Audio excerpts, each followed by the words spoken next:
palsu Jokowi. Mereka yang diperiksa diantaranya Ketua Umum Solidaritas Merah Putih dan Pradi Bersatu. Di Reskrimum Polda Metro Jaya hari ini memeriksa pelapor kasus tuduhan ijazah palsu Presiden RI ke-7 Joko Widodo. Dua diantaranya adalah relawan Jokowi sekaligus Ketua Umum Solidaritas Merah Putih Sylvester Matutina, Ketua Pradi Bersatu Zefrin Boy Kanu, dan Sekjen Pradi Bersatu Ade Darmawan. Sylvester mengatakan akan menjawab pertanyaan penyidik terkait dugaan tindak pidana tudingan ijazah palsu Jokowi. Ia menegaskan tudingan ijazah palsu Jokowi oleh Roy Suryo dan kawan-kawan sudah game over karena tidak ada bukti yang dihadirkan. Ya, pastinya kan kemarin saya sudah dipanggil sebagai saksi di Polres Jakarta Selatan. Nah, ini karena kasusnya dilimpahkan ke Polda Metro Jaya, tentunya saya akan menjawab apa yang saya tahu, apa yang saya lihat. Ya, intinya semua kejadian-kejadian mengenai indikasi pidana pencemaran nama baik, ya kan, terus penghasutan dan juga fitnah yang terjadi mengenai tudingan ijazah palsu kepada Bapak Insinyur Haji Joko Widodo, intinya itu.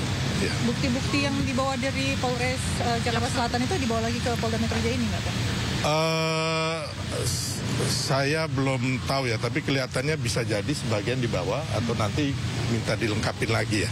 Kalau Abang sekarang bawa alat bukti baru atau cuma untuk menghadiri sebagai... Bukti-bukti yang kemarin di Polres sih sudah cukup banyak ya, yang diajukan oleh teman-teman dari Pradi Bersatu. Nah, saya saat ini nggak membawa bukti baru. Ya, kemungkinan nanti kalau diminta lagi atau dilengkapi ya akan kita serahkan. Pak, itu kan dari 6 laporan, 4 diantaranya sudah masuk ke penyidikan tapi belum ada penetapan tersangka. Ya. Ya, saya pikir sebenarnya isu ijazah palsu dan juga isu pemaksulan ini udah game over ya, udah selesai ya kan. Tinggal kita lihat drama-drama dan telenovela yang akan terjadi mulai nanti penyidikan, terus ditetapkan para tersangka, mungkin lebih banyak dari 5 nih, ya kan. Nah, itu kewenangan penyidik. Setelah itu nanti ada terdakwa dan juga narapidananya siapa gitu loh. Jadi karena apa? Karena kalau saya sebagai masyarakat juga, ya kan, termasuk juga saya orang hukum juga, yang saya lihat bahwa tudingan terhadap ijazah palsu ini bukti-buktinya dari pihak yang menuding atau pihak yang menggugat ya, itu nggak ada sama sekali ya. Sampai hari ini, dari awal sampai hari ini, saya meyakini bukti-bukti itu nol besar. Sistem tata kelola akademik dan kemahasiswaan Universitas Gadjah Mada ya, itu clear. Ya, itu clear. Kemudian seseorang datang memaksakan penelitiannya yang Bang Sil katakan adalah nol. Tetapi saya mengatakan sistem penelitian Roy Suryo CS minus. Bukan nol, minus. Kenapa? Dia bukanlah sistem tata kelola akademik dan kemahasiswaan UGM. Jadi yang bisa menyatakan keaslian satu ijazah serta perkuliahan dan akademiknya itu adalah sistem akademik kemahasiswaan Universitas Gadjah Mada. Sehingga teman-teman, kita lihat episode ini. Setelah ini kami kembali lagi. Oke, setelah pemeriksaan. Ada tambahan, Ketum? Ya, tambahan satu aja. Soal ijazah Jokowi. Soal ijazah Jokowi ini sudah berakhir. Kita tunggu menantikan penetapan tersangka segera nih, secepat mungkin. Saya percaya penyidik segera menetapkan para tersangka. Itu yang pertama. Yang kedua, soal pemaksulan Gibran itu layu sebelum berkembang. Tidak akan berkembang. Stop. Sebelumnya, Presiden ke-7 RI Joko Widodo diperiksa penyidik Polda Metro Jaya soal tudingan ijazah palsu miliknya. Pemeriksaan Jokowi dilakukan di Polresta Solo, Jawa Tengah. Penyidik Polda Metro Jaya memeriksa Jokowi di Polresta Solo setelah tim kuasa hukum meminta pemindahan lokasi pemeriksaan. Pemeriksaan Jokowi dalam kasus tudingan ijazah palsu merupakan penjadwalan ulang setelah sebelumnya ditunda atas permintaan Jokowi dengan alasan kesehatan. Dalam pemeriksaan, Jokowi membawa ijazahnya yang kini jadi polemik.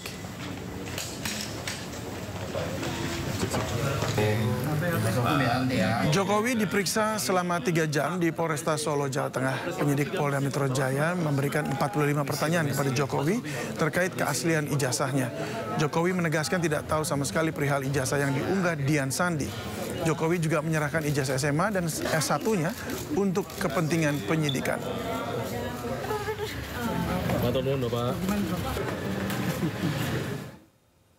Presiden ke-7 RI Joko Widodo menyatakan telah menyerahkan ijazah S1 dan SMA-nya ke pihak kepolisian. Di mana dalam pemeriksaan, Jokowi juga menjelaskan mengenai hubungannya dengan Dian Sandi yang memposting ijazahnya di media sosial. Di pemeriksaan penyidik ada 45 pertanyaan, yang 35 sudah pertanyaan yang lalu tapi direview kembali, dan yang baru 10 pertanyaan. Dan semuanya saya jawab sesuai dengan yang saya tahu, yang terjadi apa adanya. Pak, boleh disepil apa saja pertanyaan yang baru itu? Yang baru tadi mengenai Mas Dian Sandi, apakah kenal, kapan pernah bertemu, apakah saya yang meminta untuk memposting ijazah saya. Semuanya saya jawab bahwa saya bertemu di rumah saat Dian Sandi bersilaturahmi dan meminta maaf karena telah memposting ijazah S1 saya. Dan juga yang kedua, saya juga tidak memerintahkan untuk memposting ijazah itu di media sosial. Saya jawab apa adanya. Kemudian juga yang kedua mengenai Pak Insinyur Kasmujo, saya sampaikan bahwa beliau itu adalah dosen pembimbing saya, dan memang dosen pembimbing saya. Tapi untuk dosen pembimbing skripsi memang bukan Pak Kasmujo, tapi Profesor Dr. Insinyur Ahmad Sumitro. Ini untuk lebih perjelas saja. Harapannya setelah pemeriksaan ini seperti apa, Pak? Ya, proses hukum kita hormati dan terus akan kita ikuti. Pak, tadi kan kuasa hukum bilang bersedia untuk penyitaan ijazah kalau diminta oleh penyidik. Tadi gimana, Pak? Ya, juga sudah dilakukan tadi penyitaan ijazah asli S1 dan SMA oleh penyidik. 2 jenis ijazah aja yang di sini. Iya. Tadi juga bersama-sama ya dengan saksi-saksi yang lain yang juga diperiksa, ada berapa? 11. Bapak, ini kan Plus saya berarti 11.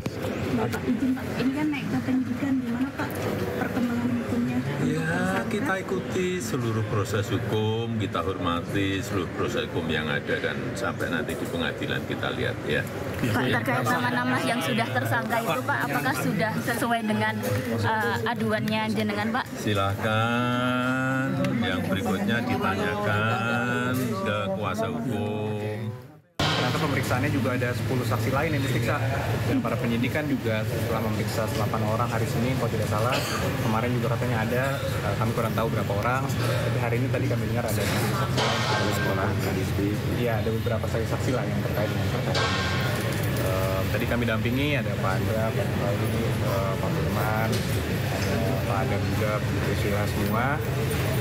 Tentunya ini adalah tahapan yang sangat penting, karena sebelumnya Pak Jokowi sudah diperiksa di tahap penyidikan. Ini kan adalah karena perkara sudah naik ke tahap penyidikan, kemudian Pak Jokowi juga diminta keterangannya lagi. Tadi sekitar ada 45 pertanyaan total, dan mungkin akan lebih tahu 3 jam, sekitar 3 jam mungkin ya total durasi yang dari awal sampai datang. Gimana Pak? Fokusnya tetap sama seperti yang sebelumnya, kronologisnya seperti apa, dan tentunya pendalaman yang tadi Pak Jokowi sudah sampaikan, kenal tidak dengan Saudara Sandi, ada juga mengenai KKN-nya beliau, mengenai pembimbingnya beliau, diperdalam lah mengenai fakta-fakta perkuliahan beliau ketika di UGM. Terkait tersangka. Nah, tadi juga sudah dilakukan penyitaan terhadap ijazah SMA dan ijazah S1 Pak Jokowi. Dalam rangka pembuktian dan dalam rangka penyidikan itu sudah disita. Dan tentunya kami juga sangat welcome. Dari awal kami melaporkan perkara ini ke Polda Metro Jaya, kami sudah mengatakan dan terus berulang kali di media pun kami selalu menyatakan bahwa kami siap dan kami sangat welcome karena itu adalah dalam rangka pemenuhan dan dalam rangka investigasi penyidikan. Jadi karena itu ijazah aslinya SMA dan kuliah ya, itu keduanya sudah disita oleh kepolisian. Jadi nanti, karena masih banyak orang kan yang bilang tunjukkan dong, masih khususnya pihak sana mengatakan tunjukkan. Ya, dengan ini sudah resmi disita dan ini sejalan dan konsisten dengan yang selalu kami sampaikan bahwa nanti di persidangan akan ditunjukkan. Jadi tinggal tunggu aja tanggal mainnya. Jadi untuk sekarang bersabarlah. Apalagi orang-orang yang masih bilang tunjukkan, mungkin mereka akan mencari pembelaan. Pakar telematika Roy Suryo dan kawan-kawan menggelar deklarasi perjuangan di Gedung Juang 45 Menteng, Jakarta Pusat. Mereka menolak kriminalisasi terhadap para akademisi dan aktivis. Deklarasi perjuangan ini dihadiri sejumlah terlapor terkait tudingan ijazah palsu Presiden ke-7 Republik Indonesia Joko Widodo. Selain Roy Suryo, turut hadir sejumlah terlapor kasus ijazah Jokowi yakni Rizal Fadila, Kurnia Triroyani, Dr. Tifa hingga mantan Ketua KPK Abraham Samad di Gedung Juang 45 Menteng, Jakarta Pusat pada Rabu siang. Dalam deklarasi ini Roy Suryo menilai bahwa Jokowi mangkir dalam pemeriksaan kasus ijazah palsu dirinya, namun hadir pada kongres salah satu partai di Solo. Selain itu Roy juga menyinggung pemeriksaan terhadap Jokowi yang justru tim penyidik Polda Metro Jaya yang bertolak pergi ke Solo. Menegaskan bahwa setiap jadi hari ini di tempat yang sangat bersejarah Gedung Juang Menteng 45, saya ingin teriakkan semangat. Harus berani, kita harus teriakkan kepada orang-orang, harus jujur. Ada orang yang tidak jujur, ngakunya sakit, tapi masih bisa teriak-teriak di kongres partai. Partai yang gambarnya gajah. Gajah yang artinya gak punya ijazah. Sangat ironis. Jadi kita minta politik berbau dan saya tidak akan berlama-lama. Mari kita satukan kekuatan kita dari Jogja, Jakarta dan insya Allah kota-kota lain. Kita akan bergerak bersama. Apa yang dilakukan oleh pihak kepolisian dalam hal ini Polda Metro Jaya membuat SPDP terhadap 12 orang ini adalah salah satu bentuk ingin meneror sedikit agar supaya kalian menjadi kendor, agar supaya kalian menghentikan investigasi Anda terhadap ijazah Pak Jokowi. Oleh karena itu, saya ingin sampaikan kepada kita semua yang ada di ruangan ini, kita tidak usah terlalu pusing dengan SPDP 12 orang yang terlapor. Anda biasa-biasa saja. Ya. Karena kalau Anda pikirkan SPDP itu, saya khawatir nanti kekuatan perjuangan Anda itu akan berkurang. Pemirsa, seorang anggota KKB Robert Wenda ditangkap Satgas Damai Kartens di Jayawijaya, Papua Pegunungan. Wenda ditangkap pasca kabur dari lapas dan menembak seorang anggota polisi.